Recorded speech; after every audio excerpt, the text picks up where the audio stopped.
자, 약돌이탕. 오늘은 야구선수 오재원 씨 사건으로 찾아왔어요. 네. 야구 좋아하시나요, 부장님? 좋아하죠. 좋아하십니까? 네. 네. 야구 좋아하세요? 부산에 오래된 아, 두산 팬이시구나. 저는 서울을 같이 쓰고 있는 LG 트윈스 팬입니다. 전 기아. 기아? 네. 부장님 어디 팬이세요? 삼성 팬이었는데 요새는 그렇게 많이 보지는 않습니다. 아, 그러세요? 네.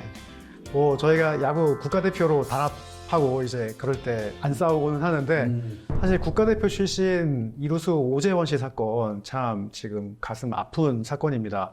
어쩌다가 이렇게 야구 투약하게 되셨는지 잘 모르겠으나 일단 오늘 그 사건 얘기하기 앞서가지고 저랑 장 변호사님은 약돌이탕 통해 가지고 이미 구독자분들께 인사를 드렸고 저희 신승우 변호사님 좀 소개해 드릴까 해요. 신승우 변호사님 어떤 분이신지 한번 장 변호사님 소개 좀 해주시겠어요? 대한민국에 거의 몇 명 없으시다는 탑3라고 알고 있죠. 제가 알기로 3명입니다. 3명. 네, 대한민국에서 국가가 공인하는 마약 전문 검사 출신. 그렇죠. 대검찰청에서 마약 분야 공인 전문 검사로 인정해 주신 전문 검사 출신 변호사님. 오늘 특히 이 오재원 선수 사건 통해서 저희 신승우 변호사님을 우리 스튜디오 안팎에서 처음 소개해 드릴 수 있어서 너무 반갑습니다.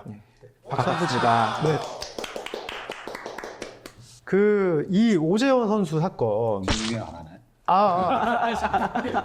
마야광. 여러분들 저희 우리 그 채널에서 이미 인사 한번 드렸지만 BBC에서 한국에서 마약 사건 누가 제일 많이 하고 잘 알고 있느냐 찾아서 인터뷰까지 한 마약 분야에서 아주 왕성한 활동을 하고 있는 우리 안지성 변호사님 함께 오셨습니다. 반갑습니다.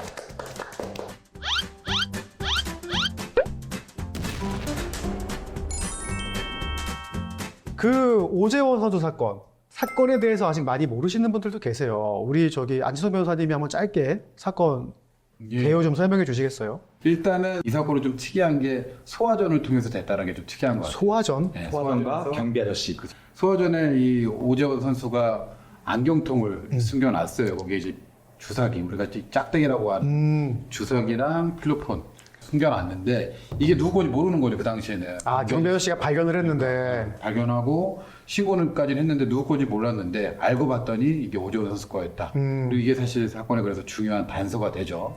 근데 이 전부터 어떤 여성의 제보로 인해서 이 오재원 선수를 용의선상에 놓고 있었다. 근데 피의자로 딱 특정할 만한 명백한 어떤 증거가 없어서. 결정적인 증거가 없기 때문에 일단은 예의주시하고 있던 상황에서 이 소화전에서 안경통이 발견이 되는 것입니다. 아, 저기 변호사님, 현직에 계실 때도 다른 공범의 진술만 있고 그 외에 객관적인 물증이 없을 경우에 이렇게 피의자를 소환해가지고 조사하기가 좀 어려우셨나요? 좀 부담이 있기는 하죠. 근데 이제 그 제보자나 이런 사람의 얘기를 들어보고 정말 신빙성이 있다. 그리고 뭐 통화 내역이나 뭐 그 당시 위치 같은 걸 봤을 때 얘를 만난 거는 맞고 뭐 그런 정황이 충분하다 싶으면 이제 임으로 불러가지고 조사는 할 수는 있죠. 근데 지금 같은 경우는 오재원 씨가 좀 유명한 사람이고 하다 보니까 네. 아마 그렇게 하는 게 조금 더 부담을 갖지 않았나. 안 그래도 최근에 좀 안타까운 사건도 있었잖아요. 배우, 예. 네. 그래서 그런 것들 때문에 아마 조금은 행보를 좀 조심스럽게 가져가지 않았을까. 그랬을 것 같기는 합니다. 장현서 변호사님은 오재원 씨 사건을 언제 처음 접하셨어요? 저도 며칠 전에 기사로 이제 처음 접하게 됐는데 오랜 두산 베어스의 팬으로서 굉장히 씁쓸하고 그 당혹스러운 마음을 감출 수가 없었고요. 일단은 저는 가장 먼저 들었던 생각이 아니 이렇게 이미 우리나라에서 굉장한 인지도와 또 이제 국민들에 대한 사랑을 받고 있는 이 선수가 대체 무엇이 하셔서 이런 그 마약에 좀 손을 대게 됐을까 이런 생각이 좀 먼저 들더라고요. 기사를 보니까 그렇더라고요. 사실 선수 시절에도 수면제를 좀 자주 처방받아가지고 먹었다라고 이제 얘기를 들었는데 아마 조금은 뭐 예민한 면이 있었었나 봐요. 그러다 보니 그때부터 어떤 약물에 대한 의존 증세가 심화되다가 이제 약까지 투약하게 된 건데 안지성 변호사님은 특히 오재원 선수가 투약한 그 방식에 대해서 조금 이제 흥미롭게 보신 부분이 있다고. 일단은 오지원 선수가 선수 시절에도 수면제를 많이 처방받아 왔다라는 거는 뭐 기존에 알려진 사실인데 네. 사실 수면제 뭐 흔히 뭐 졸피뎀 뭐 스틸록스 이 네.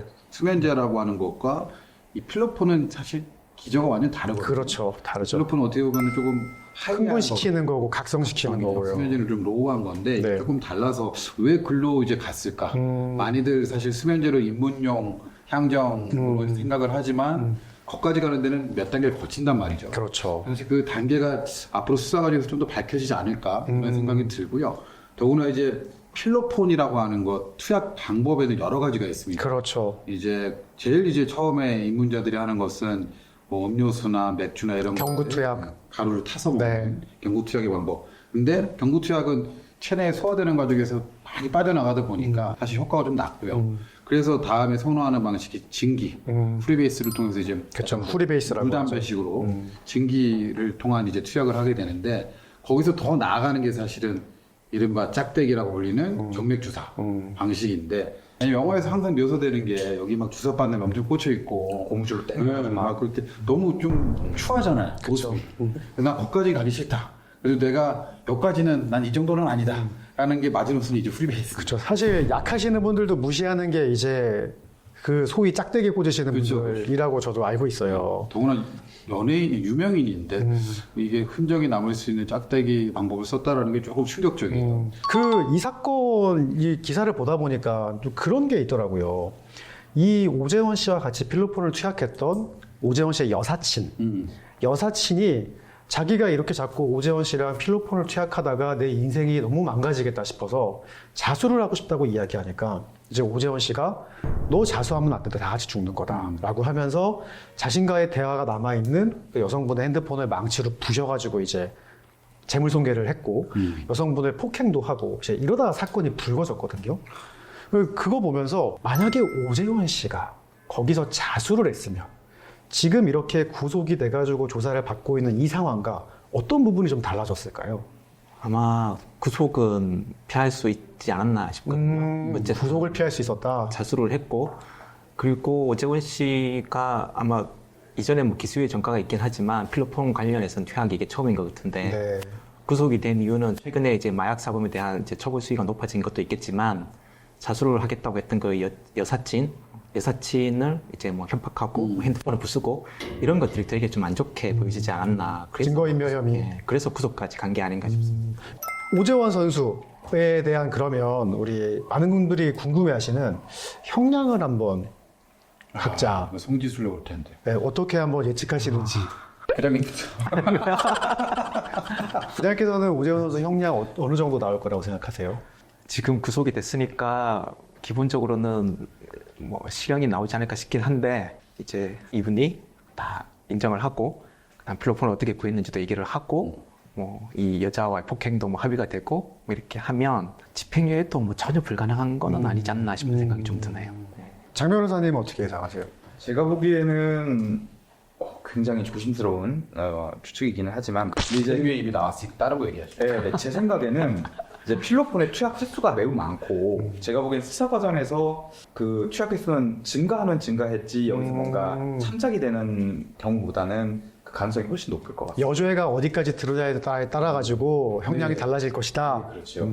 오늘 오재원 씨 사건 통해 가지고 뭐 마약 수사 관련해 가지고 이제 실무적인 얘기들 좀 나눠보고 했는데 마지막으로 구독자분들에게 처음 이제 인사드리는데 부장님께서 뭐 인사 한번 해주시면 좋을 것 같습니다. 저가 여기 있으면서 지금 이런 촬영은 처음인데 처음에 약간 좀 걱정도 되고 했었거든요. 근데 대화 자체가 너무 편하고 지금도 약간 좀 촬영하고 있는지도 잘 모를 정도로 편하게 얘기를 해서 아주 촬영은 좋았고 피의자나 이렇게 뭐 혐의를 입고 있는 자들이 본인이 한 거 범위 내에서 책임을 질 때 최대한 선처받을 수 있도록 이렇게 노력하는 게 저희 변호사들의 임무가 아닌가 싶습니다. 그런 임무를 열심히 할 테니 많은 연락 주시기 바랍니다.